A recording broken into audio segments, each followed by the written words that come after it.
আমরা যখন গ্রেফতার হয়েছি, কোন আওয়ামী লীগ যারা নামদারি আওয়ামী লীগ যারা উকিল রয়েছে, উকিল আমাদের একজনের মামলাও তারা নিতে চায় নাই। আমরা আজকের এই মজলিসে আওয়ামী লীগ যারা করেছেন আমাদের মামলাগুলি কেন নেওয়া হয় নাই, আপনারা কেন আমাদেরকে মামলার জায়গায় আদালতের মধ্যে আমাদেরকে কেন হয়রানির শিকার করেছেন, আমরা আজকে আদালতের সামনে মানুষের জনতার সামনে আপনাদেরও বিচার চাই। 4 নম্বর, যে সমস্ত পুলিশরা বাণিজ্য করেছেন 2021-এর মামলায়, আমার মতো ব্যক্তি 12 লক্ষ টাকা বাণিজ্য করেছেন আমার কাছ থেকে, আমার ফ্যামিলির কাছ থেকে।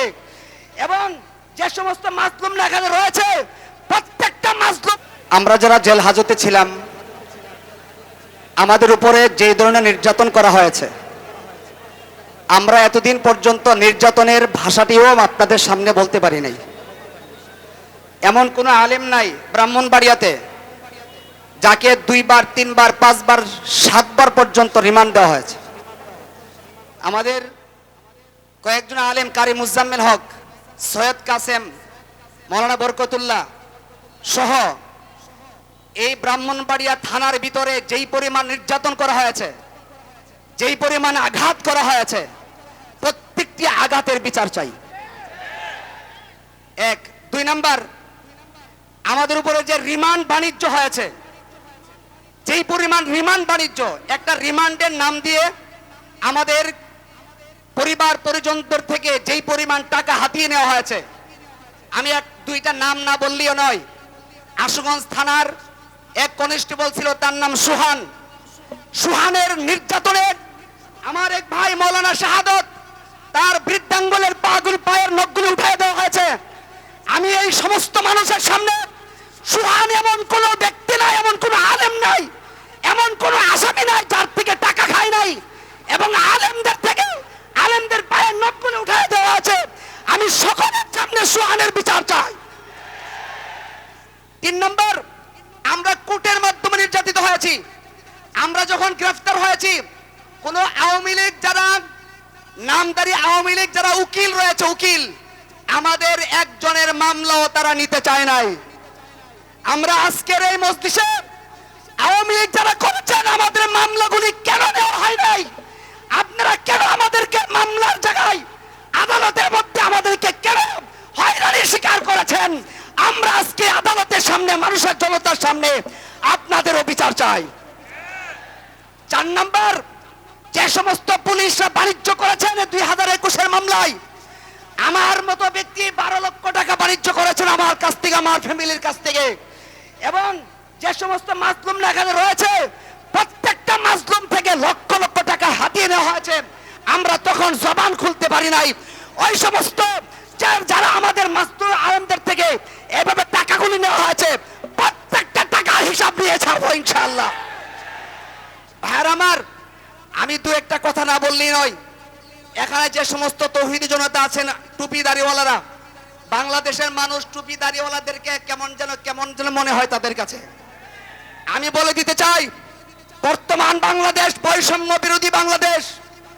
যদি কোনো টুপি দাড়িওয়ালা আমার কোনো তৌহিদি জনতা মাদ্রাসার তালেবুল ইলমদের সামনে টুপি দাড়িওয়ালাদেরকে নিয়ে কোনো ধরনের বর্ষনা করা হয়, মুফতি আমিন এখানে বলে গিয়েছিলেন চক পুড়িয়ে ফেলা হবে ইনশাআল্লাহ।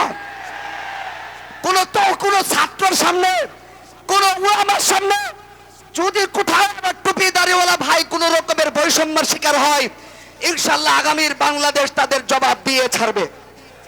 আমাদেরকে পাগড়ি দেওয়া হয়েছে। আমি শেষ কথা বলছি, আমাদের এই পাগড়িটা আমাদের শায়েখ সাজিদুর রহমানের জন্য আমার পাগড়িটা আমি উৎসর্গ করলাম। কেন?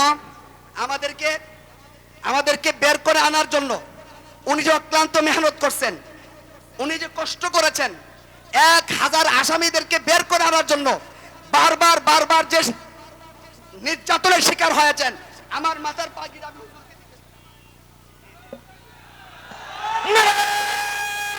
তাকবীর, আল্লাহু আকবার, নারে তাকবীর, আল্লাহু আকবার। শেষ তুমি এগিয়ে যাও, আমরা আছি তোমার সাথে, আমরা আছি আপনার সাথে। শেষ তুমি এগিয়ে যাও, শেষ তুমি এগিয়ে যাও, আমরা আছি তোমার সাথে। শাসিত মহাসচিবের ভয় নাই, রাজপথ ছাড়ি নাই, রাজপথ ছাড়ি নাই, মহাসচিবের ভয় নাই। হেফাজত ইসলাম বাংলাদেশ জিন্দাবাদ। এবং আমার শুধুমাত্র আমরা যারা জেলে গেছি শুধু আমরা নির্যাতিত নই, মাজলুম বলতে শুধু আমরা নই, মাজলুম বলতে আমাদের মুফতি মুবারকুল্লাহ সাহেব সহ হাজার হাজার আলেম উলামা বন্দে ঘুমাইছে। ওই সমস্ত আলেমদের পক্ষ থেকে আল্লামা মুফতি মুবারকুল্লাহ সাহেবকে আমাদের পাগড়ি উৎসর্গ করতে চাই। ভাইরা আমার, আগামী কালের ভিতরে আমি মাননীয় এসপি মহোদয়কে বলবো, মাননীয় ডিসি মহোদয়কে বলবো, 2016 সালের গায়েবী মামলা এবং 2020-এর 702 একটা ধারা আছে, আমাদের সবার নামে চার্জশিট করা হয়েছে। আমাদেরকে বিচার করার জন্য চার্জশিট করেছে কোর্টে, আমাদেরকে বিচার করবে 702 জিআর 2020। এটা মামলাটা কোনটা এখনো আমি জানি না। এই মামলা সহ 2021-এ 63টা মামলা করা হয়েছে। আগামীকাল বিকালের ভিতরে ব্রাহ্মণবাড়িয়ার সমস্ত মামলা প্রত্যাহার চাই। আমরা মাসলুম জনতা সবাইকে নিয়ে এসপি ভবন, ডিসি ভবন ঘেরাও করব। নির্বাহী আদেশে অবশ্যই মামলা বাতিল প্রত্যাহার করতে হবে। হেফাজত ইসলামের মহাসমাবেশ আমাদের ভুলে গেলে চলবে না। হেফাজত ইসলামের 13 দফা দাবি আপনাদের সবাই মনে আছে তো? 13 দফা, এই 13 দফা দাবি অবশ্যই এই দেশে মানতেই হবে।